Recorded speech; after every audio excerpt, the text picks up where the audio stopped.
Assalamualaikum warahmatullahi wabarakatuh. Selamat pagi anak-anak hebat. Berjumpa kembali di pembelajaran matematika, belajar matematika, asyik dan menantang. Pada pertemuan kali ini, materi yang akan kita bahas yaitu tentang bagaimana cara membaca dan juga menafsirkan sebuah data. Untuk lebih jelasnya, yuk kita simak bersama video pembelajaran berikut ini. Apakah kalian tahu perbedaan dari membaca dan menafsirkan data? Baiklah, untuk lebih jelasnya, simak penjelasan berikut ya. Data dapat lebih mudah dibaca jika telah disajikan dalam bentuk daftar, tabel, atau diagram. Membaca data berarti menyebutkan informasi yang ada pada data. Sedangkan menafsirkan data berarti mencari informasi lain yang tidak tertulis pada data. Misalnya, data tertinggi, data terendah, jumlah data, dan selisih data. Yang pertama, membaca data dan menafsirkan data dalam bentuk daftar. Berikut, daftar berat badan 10 siswa kelas 5.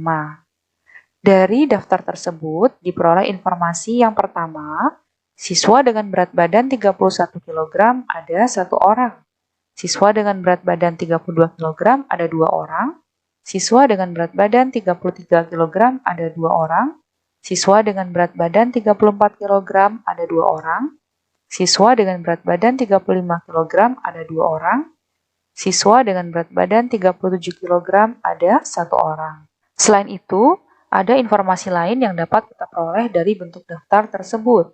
Yang pertama, berat badan siswa tertinggi adalah 37 kg dan berat badan terendah adalah 31 kg. Yang kedua, membaca data dan menafsirkan data dalam bentuk tabel. Berikut terdapat tabel jumlah produksi sampah beberapa kota pada tahun 2017. Dari daftar tabel tersebut, dapat diperoleh informasi yang pertama, kota A memproduksi sampah sebanyak 400 ton, kota B memproduksi sampah sebanyak 250 ton, kota C memproduksi sampah sebanyak 100 ton, dan kota D memproduksi sampah sebanyak 300 ton. Selain informasi tersebut, terdapat informasi lain ya, yaitu yang pertama, produksi sampah paling banyak diproduksi oleh kota A sebanyak 400 ton. Sedangkan produksi sampah paling sedikit diproduksi oleh kota C, yaitu sebanyak 100 ton. Kemudian yang ketiga, membaca data dan menafsirkan data dalam bentuk diagram gambar. Berikut terdapat diagram gambar jumlah buku cerita siswa kelas 5. Jadi terdapat nama siswa dan juga jumlah bukunya. Dari diagram gambar tersebut diperoleh informasi. Yang pertama, Mita memiliki 8 buku cerita. Nah, dapat dari mana angka 8 ini? Coba kita perhatikan. Pada tabel, pada kolom Mita ada 4 buku. Nah, ada 4 ya. Sedangkan pada keterangannya, satu buku itu mewakili sebanyak 2 buah buku. Nah, jadi satu gambar buku ini mewakili 2 buku ya. Ini 2, 2, 2, dan 2. 4 gambar buku ini tinggal kita kalikan 2 ya. Jadi 4 dikali 2. Hasilnya adalah 8 buku cerita. Bisa dipahami ya?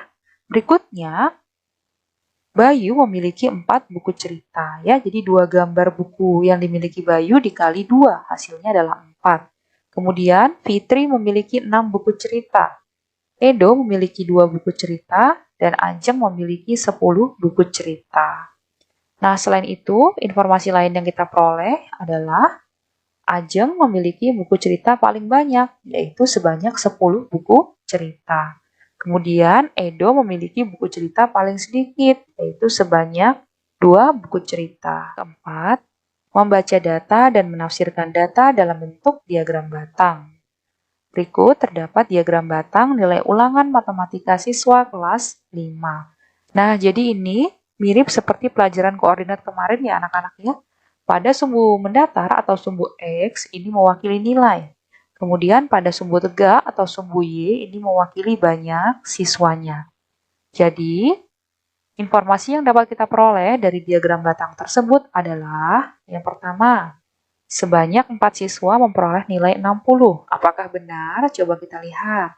Nilai 60. Nah, kita lihat dari sumbu X dulu ya, nilai 60. Nah, kita teruskan ke sumbu Y. Nah, berhenti di titik atau angka 4. Nah, berarti nilai 60 diperoleh oleh 4 siswa. Yang kedua, sebanyak 7 siswa memperoleh nilai 70.